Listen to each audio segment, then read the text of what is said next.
त्वरदादी च चतुर्धाराधनाफलं क्रमेणाहं ध्रुवं वक्षे स्वस्वरूपोपलब्धये. नमो सुजनम. नमो सच. आचार्य भगवान अमित गती स्वामीजी विरचित मरणकंडिकाची या ग्रंथाचा स्वाध्याय चालू आहे. आणि आचार्य भगवान अमित गती स्वामीजी सुंदर पद्धतीनं याचं वर्णन करत आहेत. काल सांगितलं होतं की आरिकांचा संसर्ग दोष काय आहे हे सांगितलं होतं. आज आणि परत आणि आचार्य भगवान त्याच गोष्टीला पुष्ट करण्यासाठी 336 नंबरच्या गाथेच्या माध्यमातून गाथा देत आहे. तविरस्त प्रमाणस्य शास्त्रज्ञस्य तपस्विन आरिका संगते साधो रपवादो दुरुत्तर. तर आचार्य भगवान इथं काय म्हणतात, जो स्थवीर अर्थात वृद्ध है, प्रमाणभूत है, शास्त्रज्ञ है और तपस्वी है, वे भी आरिकाओं की संगति से दुस्तर अपवाद को प्राप्त हो जाते हैं. काय म्हणले बघा इथं 336 नंबर. आचार्य भगवान इथं काय म्हणल्यात, आचार्य भगवान इथं सांगत आहेत की जे स्थवीर म्हणजे काय, वृद्ध, जे वृद्ध आहेत, प्रमाणभूत आहेत, शास्त्रांचा बऱ्याच अभ्यास बाकीच्या गोष्टी सगळ्या केलेल्या आहेत, शास्त्रज्ञसुद्धा आहेत, म्हणजे शास्त्रातले सगळे जाणकार आहेत, तपस्वीसुद्धा आहेत, त्यांनीसुद्धा आरिकांच्या संगतीमध्ये त्या दुस्तर अपवादाला प्राप्त होऊ शकतात म्हणून सांगितले. म्हणून त्यांनी बी त्यांची संगती त्याजी करायची आहे. वृद्ध असतील, प्रमाणभूत असतील, शास्त्रज्ञ असतील, तपस्वी असतील, त्यांनीसुद्धा आरिकांची जास्त संगती करायची नाही असं सांगितलेलं आहे. कालचा विषय आलता तोच पुष्ट करल्यात. परत आणि तोच विषयाला आणि परत पुष्ट करतात. न किं युनोल्पविद्धस्य मंदं विदधतस्तप कुर्वानास्यारिका संगम जायते जनजल्पनम. तर आचार्य बघून काय म्हणतात, जब वृद्ध और शास्त्रज्ञ आदि गुण विशिष्ट साधु की यह गति होती है, तब जो युवा है, अल्प बुद्धि वाला है, अर्थात जिसे हिताहित का विचार कम है, और जो विशेष तपस्वी नहीं है, वह साधु आरिका की संगति से लोकापवद का भागी क्यों नहीं होगा. इथं जर काय सांगितलं 337 इथं काय म्हणल्यात, वृद्ध शास्त्रज्ञ गुणांना विशेष असणारा साधूची गती जर अशी होत असेल, जो युवा आहे, अल्पबुद्धीवाला आहे, हिताहिताचं ज्याच्याकडे ज्ञान नाही, जो तपस्वी नाही, तो साधूच्या आरिकाच्या संगतीच्या लोकापवदाचा भागी का बनणार नाही, बनणार आहे. कारण की जर वृद्धांना असं सांगितलं असेल, वृद्ध साधूंना जे शास्त्रज्ञ आहेत, तपस्वी आहेत, गुणविशिष्ट आहेत, त्यांना जर सांगितलं असेल, तर युवा जे बुद्धी कमी असणारे किंवा ज्ञान कमी असणारे, हिताचा विचार कमी असणारे, तपस्वी नसणारे अशा साधूंचं तर काय सांगू शकत नाही. ह्या गोष्टी महत्त्वाच्या आहेत म्हणून सांगितल्यात. परत आणि आचार्य भगवान आणि परत त्याच गाथेला पुष्ट करण्यासाठी गाथा देतात.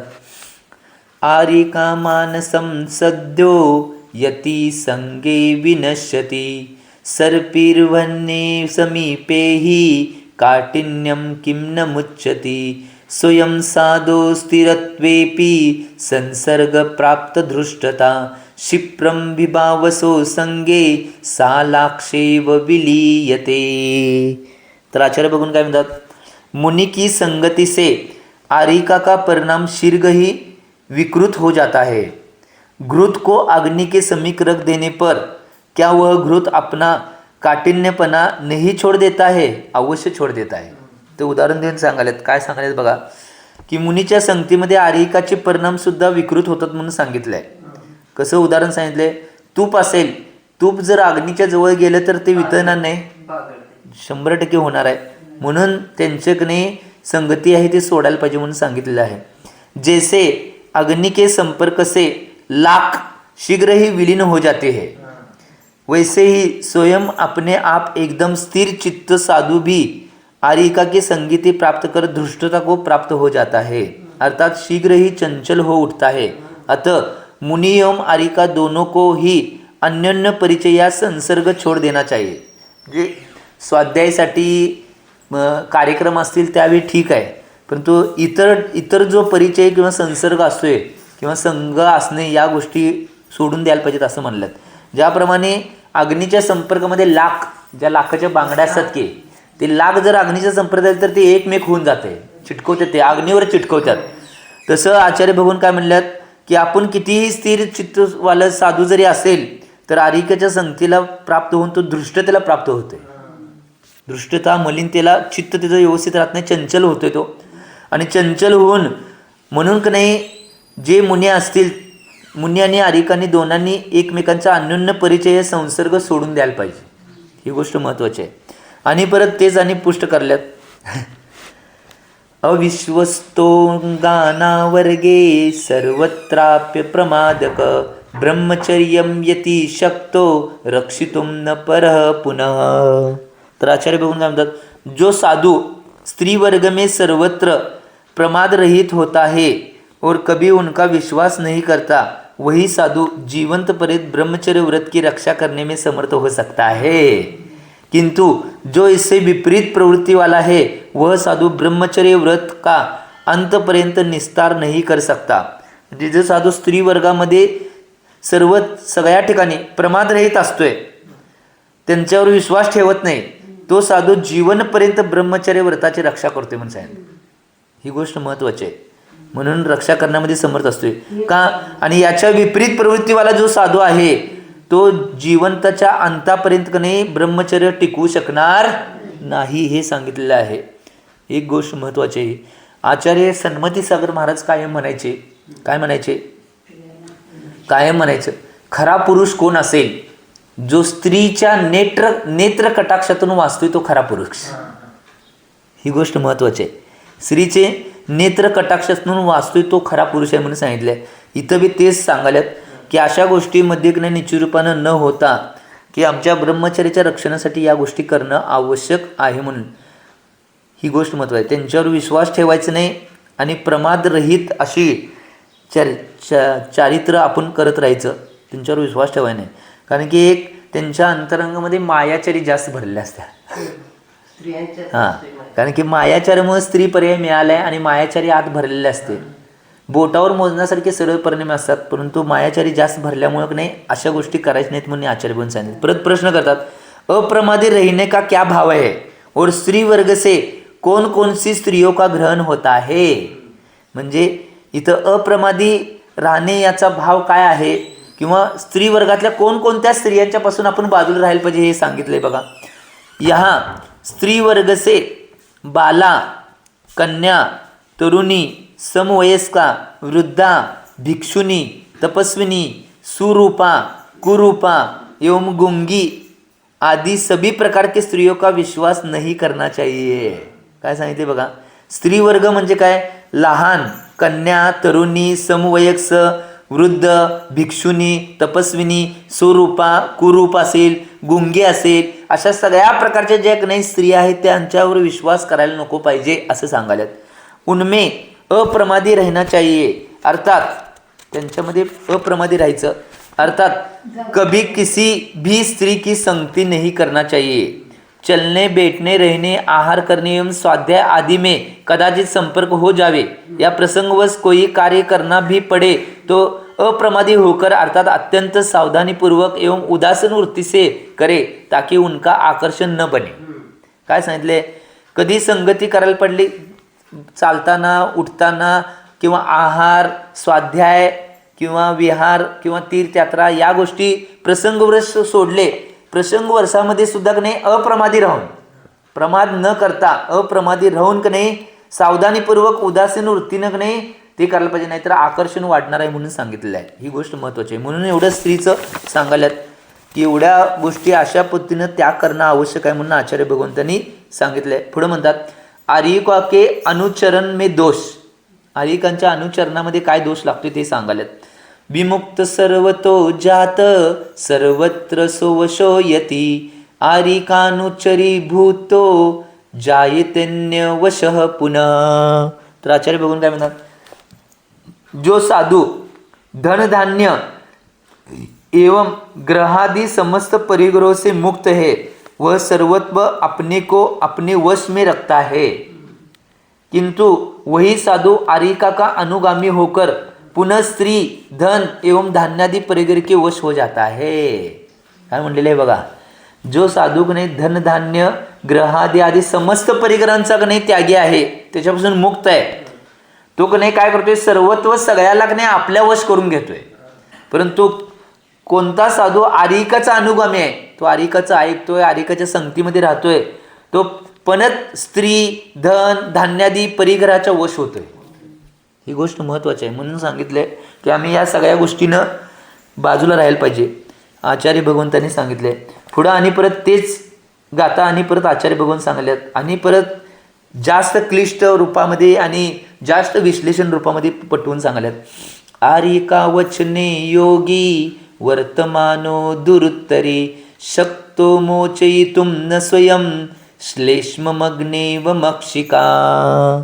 तर आचार्य भगवंत काय म्हणतात, जैसे कप में फंसी हुई मक्खी का उससे अपने को छुड़ा पाना शक्य नहीं है, वैसे ही जिसके हृदय का पार पाना कठिन है, ऐसी आरिका के वचनों को स्वीकार कर लेने वाला साधू का उसके स्नेह बंधन से छुटकारा पा लेना शक्य नहीं है. काय म्हटले, शेमडामध्ये जी अडकलेली माशी आहे ती निघू शकत नाही, जेवढी निघण्याचा प्रयत्न करणार आहे तेवढी त्यात अडकत जाणार आहे. तसं नाही ज्यांच्या हृदयाचा पार आम्ही लावू शकत नाही अशा आरिकाच्या वचनाचा स्वीकार करणारा साधू आहे तो त्यांच्या स्नेहबंधनातून सुटू शकत नाही. म्हणजे स्नेहबंधनामध्ये अडकायचं नाही, ही गोष्ट महत्त्वाची सांगायला. कोणी किती बी कुठलीही अवस्था होऊन दे कुठल्याही स्नेहबंधनामध्ये अडकायचं नाही, अप्रमाद राहून आमची चर्या आणि चारित्र करणं आवश्यक आहे म्हणून सांगितलेलं आहे. पुढं आणि परत ते सांगतात, नार्या बंदेन बंदोन्य स्तुल्यो वृत्तिच्छिदायते वज्रलेपसनो तुल्यो यो याति सहचर्मना. तर आचार्य बघून काय म्हणतात, साधु के चारित्र का नाश करने वाला आरिका के साथ सहवास ऐसा बंधन है जिसकी किसी अन्य बंधन से उपमा नहीं दी जा सकती. चर्म के साथ ही उतरने वाला वज्रलेप भी उस बंधन के समान नहीं है. काय म्हणले बघा, साधूच्या चारित्राचा नाश करण्याच्या आरिकाचा जो सहवास आहे तो असलं बंधन आहे, ते बंधन नाही कुठली उपमा देऊ शकत नाही त्या बंधनाला, की कातड्याबरोबर म्हणजे शरीराबरोबर उतरणारे वज्रलेप जे आहे ते वज्रलेपच्या बंधन आहे की नाही त्याच्या समान आहे म्हणून सांगितले. वज्रलेपचं बंधन दिले तरी वर्षानुवर्षाने 100-200 वर्ष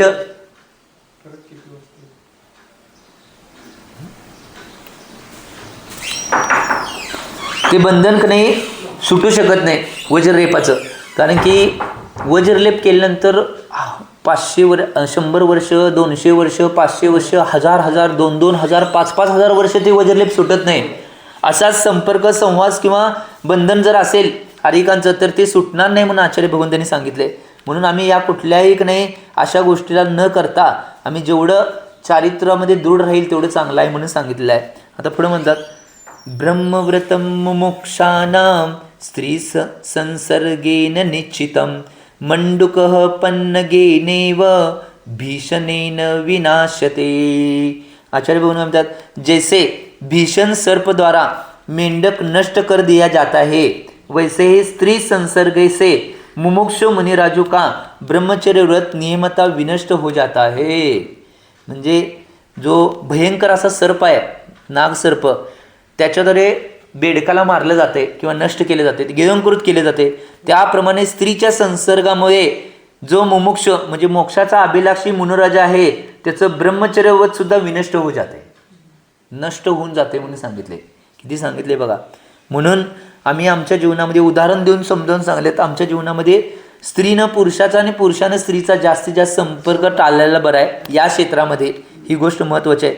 आणि परत त्याच ह्याला नाही समजावून सांगण्यासाठी गाता देतात, चौरानामिव सांगत्यम पुंसा सर्वसोहारिणाम योगिना योषितां त्याज्यम ब्रह्मचर्य प्रपालिना. आचार्य भगवान काय म्हणतात, जैसे सर्वस्व हरण कर लेने वाले चोरों का संपर्क सदा त्याज्य है, वैसे ही साधुओं को ब्रह्मचर्य की रक्षा के लिए स्त्रियों का संपर्क सर्वथा त्याज्य है. अर्थात ब्रह्मचर्य की रक्षा के लिए स्त्री संसर्ग सर्वथा त्याग करणे योग्य है. त्याच्यासाठी ज्याप्रमाणे सर्व धन धान्य संपत्ती जे हरून घेणारे चोर आहेत त्यांचा संपर्क जसा त्याज्य आहे, तसंच साधूंसाठी ब्रह्मचर्याची रक्षेसाठी स्त्रियांचा संपर्क त्याज्य आहे म्हणून सांगितलं आहे.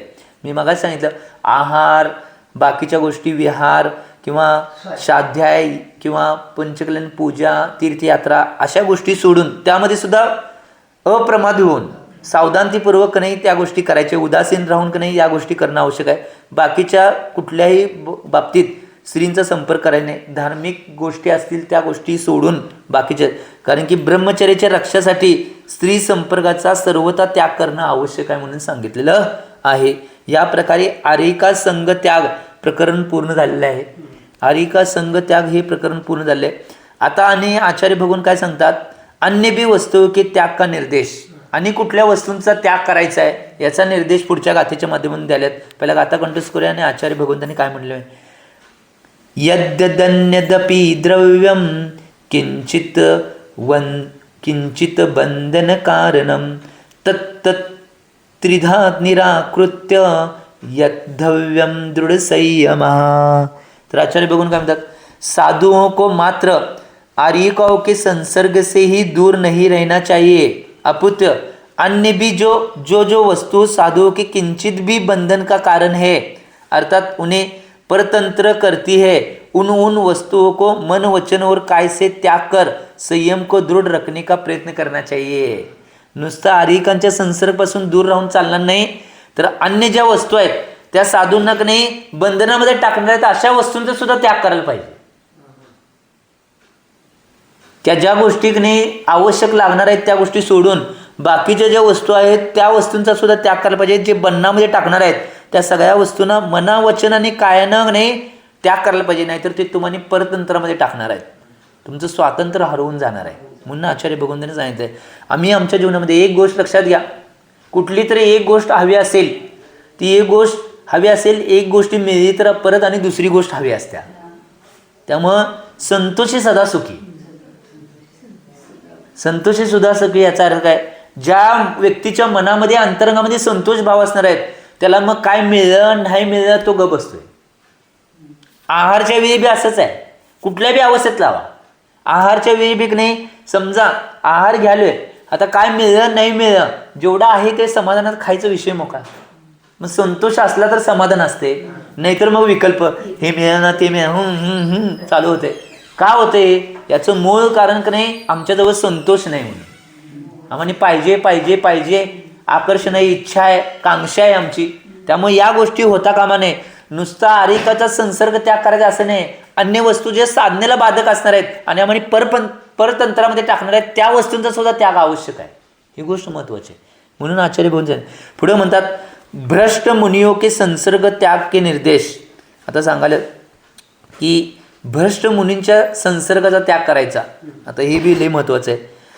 पार्श्वस्थासन्य संसक्त कुशील मृगचारिन मालिनी क्रियते शश्वत कज्जलेनेव संगतम. आचार्य भगवान काय म्हणतात, जैसे काजल का संसर्ग नियमता मलिन करने वाला होता है, वैसे ही पार्श्वस्थ, आसन्न, संसक्त, कुशील और मृगचारीन भ्रष्ट मुनियों का संसर्ग सदा ही चारित्र आदि को मलिन करने वाला होता है. 5 प्रकारचे आले बघा, ते तुम्ही तत्वार सुद्धा सांगितलेलं मगाशी.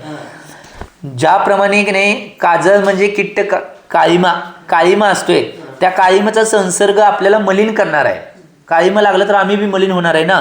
तसं पार्श्वस्थ, आसन्न, संसक्त, कुशील आणि मृगचारी असे जे भ्रष्ट मुनी आहेत त्यांचा संसर्ग सुद्धा आपल्या चारित्र्याला मलिन करणार आहे म्हणून सांगितले आहे. आता ते काय आहे ते सांगणार आहेत. प्रश्न करतात, पार्श्वस्थ आदि मुनियों का क्या स्वरूप है. प्रश्न करल्यात, पार्श्वस्थ आधी जे 5 प्रकारचे मुनी सांगितले, जे भ्रष्ट मुनी आहेत त्यांचं काय स्वरूप आहे विचारलेत. पार्श्वस्थ पहिला प्रकार आहे तो पार्श्वस्थ आहे. संयम का निर्दोष स्वरूप जानते हुए भी जो निर्तिचार संयम का पालन नहीं करते किंतु संयमिया संयम मार्ग के समीप रहते हैं, उन्हें पार्श्वस्थ साधू कहते हैं. काय सांगितले, संयमाचं निर्दोष स्वरूप माहीत असून सुद्धा निर्तिचारपूर्ण संयमाचं पालन करत नाहीत किंवा संयमाच्या जवळ असतात परंतु संयमाचं पालन करत नाहीत, ते पार्श्वस्थ साधू आहेत म्हणून सांगितलं आहे. वे एकांत से असंयमी नहीं होते किंतु मिथ्यामत में रुचि रखते हैं. ते एकांतानं असंयमी नसतात, परंतु मिथ्यात्वामध्ये रुची असते त्यांची. दोषयुक्त आहार ग्रहण करते, दोषयुक्त आहार ग्रहण करतात. सदा एक ही वसतिकामी राहते, सदा एका ठिकाणी जास्त काळामध्ये राहत असतात किंवा एकाच वस्तीमध्ये राहत असतात. एक ही क्षेत्र में रहते हे, एका क्षेत्रामध्ये राहतात. एक ही संस्तर पर सोते हे, एकाच संस्कारावर झोपतात. गृहस्थों के घर पर अपनी बैठक लगाते हे, गृहस्थांच्या घरामध्ये आपली बैठक किंवा आपण राहण्याचे ठिकाण बनवतात. जिसका शोधन अशक्य है या जो शोधा नहीं गया उसे भी ग्रहण करते, ज्याचं शोधन केले नाही, शोधन केलेलं नाही आणि शोधन करू शकत नाही अशाचं बी ग्रहण करतात. सुई कैंची आदी वस्तू रेखते हे, सुई कातरी अशी वस्तू ठेवतात. कारणवश काही गोष्टी लागल्या तर ठीक आहे या गोष्टी, परंतु कारण नसताना ठेवणे या गोष्टी आहेत. सीना धोना रंगना टांगना आदी कार्य मी तत्पर रहते, म्हणजे शिवणे, धोणे, रंगवणे, टांगणे या सगळ्या कार्यामध्ये तत्पर राहतात. कारण न होने पर भी अपने पास क्षार चूर्ण, सुहाग चूर्ण, नमक, घी आदी पदार्थ रखते हे, की या कारण नसताना, कारण असेल वैयावृत्तीसाठी, बाकीच्या गोष्टीसाठी किंवा दुसऱ्या महाराजांची वैयावृत्ती त्यांना असेल त्यासाठी ठीक ठेवलं तर, परंतु कारण नसताना जर ठेवत असेल तर ते दोषपूर्ण आहे. तथा उपकरण से अपनी आजीविका करते हैं, परंतु मुनियों के समीप रहते उन्हें पार्श्वस्थ कहते हैं.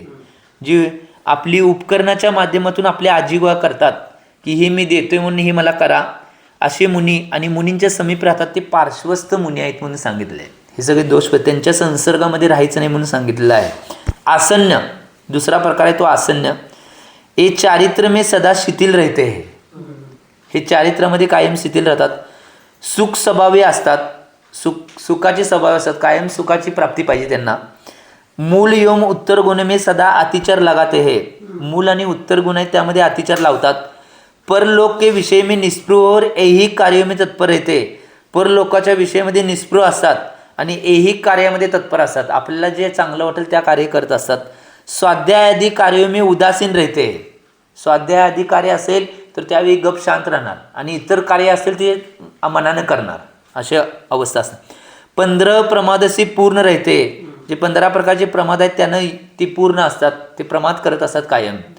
आत्मकल्याण के कार्य से एवं समिति गुप्ती की भावनाओं से कोसों दूर रहते, आत्मकल्याणाची जी कार्य आहेत किंवा समती गुप्तीची भावना आहेत त्याच्यापासून ते दूर असतात, ते पालन करायला त्यात त्यांचा इंटरेस्ट नसतोय, बाकीचंच करण्यामध्ये इंटरेस्ट असतोय असं सांगितलं.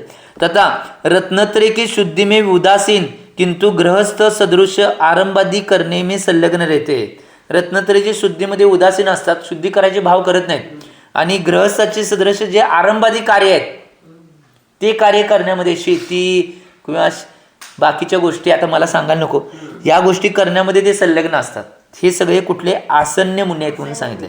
आता तिसरे आहेत संसक्त. संसक्त मुनी काय ते सांगायलेत. ये अयोग्य और अशिष्ट कार्यों में प्रवृत्त रहते, अयोग्य आणि अशिष्ट जे शिष्टाचाराच्या विरुद्ध आहेत अशा कार्यामध्ये ते प्रवृत्त असतात. चारित्र से भ्रष्ट संग से अलग, चारित्रामध्ये भ्रष्ट आणि संघापासून अलग. इंद्रिय और कषायजन्य दोषांशी युक्त, इंद्रिय आणि कषायजन्य दोषांनी युक्त, कषायजन्य युक्त इंद्रियामध्ये आसक्त, तेच त्याचं सुख मिळालं पाहिजे. तीनों प्रकार के गारव में आसक्त, वृद्धी रस आणि साता या गारवामध्ये आसक्त असतात. स्त्री विषयक में संक्लेश परिणाम वाले, स्त्री विषयामध्ये संक्लेश परिणाम असतात. तथा गृहस्थों पर विशेष प्रेम रखने वाले, गृहस्थांच्यावर विशेष प्रेम ठेवणारे असतात. ह्यो गृहस्थ माझा, ह्यो गृहस्थ माझा, ह्यो गृह सगळे समान पाहिजेत, की जेवढे येतील आपल्या सान्निध्यामध्ये जे गृहस्थ असतील सगळ्यांच्या प्रति भाव एकसारखे पाहिजेत. जर एक माझ्या जवळचा झाला आणि एक जर लांबचा झाला तर अशा पद्धतीनं होऊ शकत नाही. ते विशेष एकाविषयी विशेष प्रेम झालं ना, ते सगळ्यांच्या विषयी भावना एक पाहिजे. हे राजा या राजनेताओं की सेवा करते हे, राजा राजनेत्यांची सेवा करतात, त्यांना सारखं बोलतात, त्यांच्याकडे सगळ्या करून क्रिया घेतात. ठीक आहे, आले आहेत, ठीक आहे, धर्माचं कार्य असेल त्यावेळी ठीक आहे, परंतु प्रत्येक समयाला बाकीच्या गोष्टी बी त्यांच्या किंवा त्यांची गोष्टी करणे या गोष्टी सगळ्या नाहीत. मंत्र तंत्र वैद्यक एवं ज्योतिष आदि के माध्यम से अपनी आविष्कार करते हैं. पहिला लक्षात घ्या. मंत्र तंत्र वैद्यक, वैद्य म्हणजे की नाही औषधाचा अभ्यास, आणि ज्योतिष म्हणजे भविष्य. आपली आजीविका चालवण्यासाठी किंवा त्यांच्याकडे काय तर प्राप्त करण्यासाठी हे करत असेल तर दोषपूर्ण आहे. वैयावर्त कुठल्या तरी जीवाला धर्माला वाचवण्यासाठी करत असतील तर दोष येत नाही, हे पहिला लक्षात घ्या. म्हणजे आता बऱ्याच वेळा नाही काय महाराजांनी, आता आचार्य विद्यासागर महाराज अक्कीवाटवाले, त्यांनी मंत्रतंत्राचा वापर करून धर्माचा बचाव करण्यासाठी त्यांनी वाचवलं. वैद्यकमध्ये पूजपाद स्वामींनी बऱ्याच साधूंचा, बऱ्याच आर्यिकांचा आणि बऱ्याच श्रावकांना जे धार्मिक आहेत त्यांचा रोग बऱ्या करण्यासाठी वैद्यकचं ज्ञान सांगितलं. उग्रादित्य आचार्यांनी सांगितलं, त्याच्यासाठी त्यांनी उपयोग केला. ते करणं नाही, कारण का ते त्यांचा रोग बरा होऊन त्यांनी त्यांच्या रत्नत्रयमध्ये साधनेमध्ये दृढ व्हावी यासाठी. या गोष्टी महत्त्वाच्या. ज्योतिष, ज्योतिषाचं सुद्धा का नाही, ज्योतिष म्हणजे की नाही भविष्य, बाकीच्या गोष्टी मंत्र असेल या गोष्टीच्या माध्यमातून, की धर्म संकटामध्ये असेल तर त्या संकटातून वाचवण्यासाठी याचा उपयोग. बाकीच्या कुठल्या गोष्टीसाठी आजीविका चालण्यासाठी किंवा आपलं काय पूर्ती करण्यासाठी या गोष्टींचा उपयोग करायचा नाही. और चारित्र प्रिय साधु के साथ चारित्र प्रिय तथा चारित्र अप्रिय साधु की संगति प्राप्त कर चारित्र अप्रिय बनकर नट के सदृश आचरण करते हैं. नट जसं की नाही नाटक करतात की नाटकामध्ये ते काय करतात, चारित्रप्रिय साधू असतील त्यांच्याबरोबर चारित्रप्रिय वागायचं, आणि अचारित्रप्रिय साधू असतील त्यांच्याबरोबर त्यांच्याप्रमाणे वागायचं. असं करायचं नाही. जरी कुठेही असलो तर आमचं चारित्र जसं आमच्या गुरूंनी सांगितले किंवा शास्त्रामध्ये जसं सांगितलं तसंच चारित्र राहायला पाहिजे सगळ्या ठिकाणी एकसारखं. बदल होता कामा नये. बदल झाला तर आम्ही नाटक करलोय, ही गोष्ट महत्त्वाची आहे. असं इथं सांगितलं, मी सांगितलं नाही. हे असे संसक्त साधू असतात. कुशील, चौथा प्रकार आहे तो कुशील. कुशील साधू कसे असतात, इंद्रिय चोर से पीडित और कषायरूपी श्वापद से ग्रासित होते हैं. इंद्रियाच्या चोरांच्या पासून पीडित असतात आणि कषायरूपी श्वापदापासून ग्रासित असतात. हे साधू मार्ग का त्याग कर उन्मार्ग में पलायन करते हैं. साधू मार्गाचा त्याग करून उन्मार्गामध्ये नाही ते पलायन करतात. भ्रष्ट मुनि के सदोष आचरण रूप वन में उन्मार्ग में भागते हुए आहार भय मैथुन परिग्रह. म्हणजे काय, जे भ्रष्ट मुनी असतील त्यांच्या आचरणरूप उन्मार्गामध्ये भागून आहार भय मैथुन आणि परिग्रह या वांछारूपी नदीमध्ये दुःख रूपामध्ये प्रवाहामध्ये डुबून जातात सांगितले आहेत. संग का अभिनय करने वाले व्रत गुण और शीलों से रहित तथा प्रगट में ही कुशील का सेवन करने वाले होते. म्हणजे संघाचा अभिनय करणारे. संघाचा अभिनय, बऱ्याच जणांना अभिनय म्हणजे काय, संघाचा अभिनय म्हणजे संघाचे नियम पाळणं संघाचं महत्त्व कर्तव्य आहे. बाकीच्या गोष्टी करणे संघाचा अभिनय, ह्या गोष्टी आता याच्यावर लय काही प्रकाश टाकलो असतो, परंतु या गोष्टी विपरीत त्याला पोचतील म्हणून सांगितलं नाही. कारण की काय आहे हे बऱ्याच जणांना माहीत नाही म्हणून या गोष्टी बोलल्या जातात.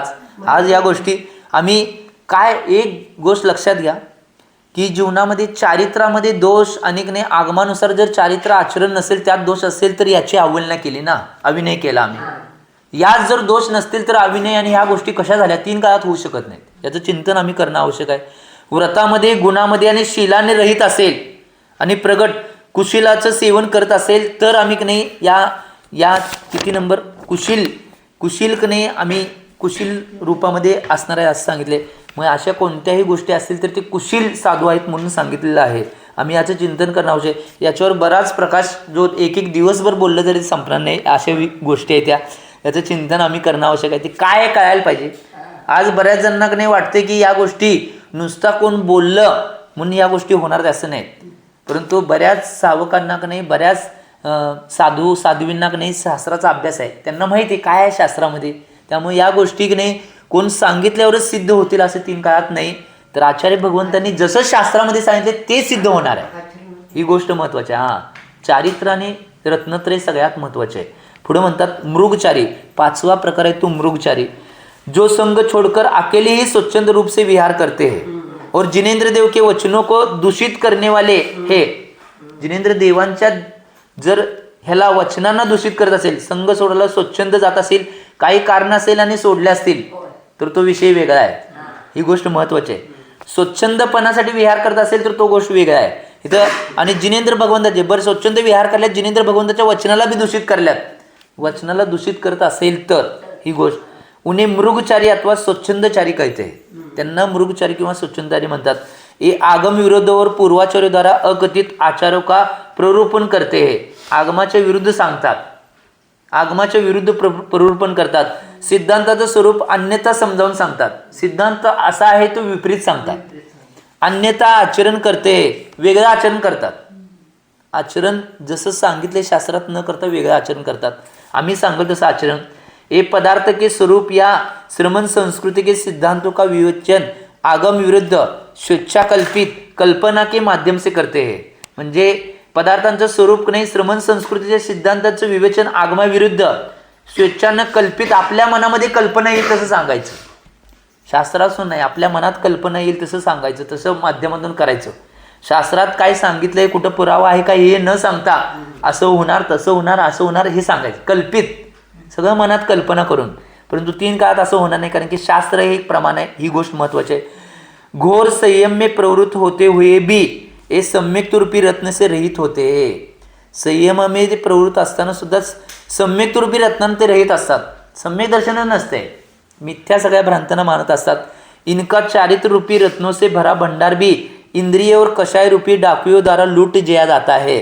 आणि त्यांचं चारित्र्यरूपी रत्नांना भंडार भरलेला असेल तरी इंद्रिय आणि कषायरूपी चोरांच्या मधून ते लुटलं जाते.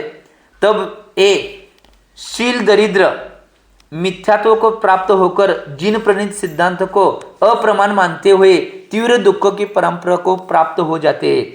तब इनका संयम रूपी अभिमान प्रगट में ही नष्ट भ्रष्ट हो जाता है. म्हणजे काय सांगितलंय, ज्या वेळीकने ते शील दरिद्र झाल्यानंतर मिथ्यात्वाला प्राप्त होऊन जिन प्रणीत जे सिद्धांत अप्रमाण आहे त्याला अप्रमाण मानतात आणि तीव्र दुःखाच्या परंपरेमध्ये प्राप्त होतात आणि संयमाचा अभिमान प्रकट करून ते नष्ट भ्रष्ट होऊन जातात म्हणून सांगितले. आम्ही याचं चिंतन करणं आवश्यक आहे. दुपारच्या गाथेमध्ये परत आणि हेच सांगणार आहेत की काय काय त्याज्य आहे. आम्ही एवढं चिंतन करणं आवश्यक आहे. शास्त्राला योग्य ते समजून सांगून घेऊन त्याचं आचरण आणि चारित्र्य जेवढ्या प्रमाणात आम्ही करेल, ज्याचा त्याग सांगितलाय ते त्याग करायला पाहिजे, ज्यांचा संसर्ग सोडायला सांगितलं त्यांचा संसर्ग सोडायला पाहिजे. अशा पद्धतीने जर आम्ही केलं तर निश्चितपणे आमचं कल्याण होणार आहे. मी एवढीच भावना करतो की या आचरणामुळे सगळ्या जीवांचं कल्याण व्हावं एवढी भावना करतो. वाणीवर जातो. जे बोला आचार्य भगवान